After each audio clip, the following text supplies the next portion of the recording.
Мамо, честита баба Марта!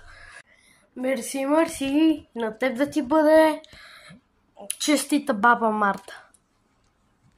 Мамо, обаче само виж това мартеница ми закачи баба ми на ръката, ми я сложи по-скоро. О, мерси. Ето, и аз имам мартеница закачена на ръката. Абе чакай бе, ние имаме ние същи мартени.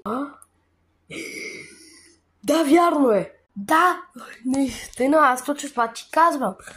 А ти знаеш ли какво ще стане, ако на 21 марта дойде пролета? Разцъфнат цветята, всичко зелене, дърветата растат. Да, а ти знаеш ли, че мартеницата се сваля, когато видиш търкил?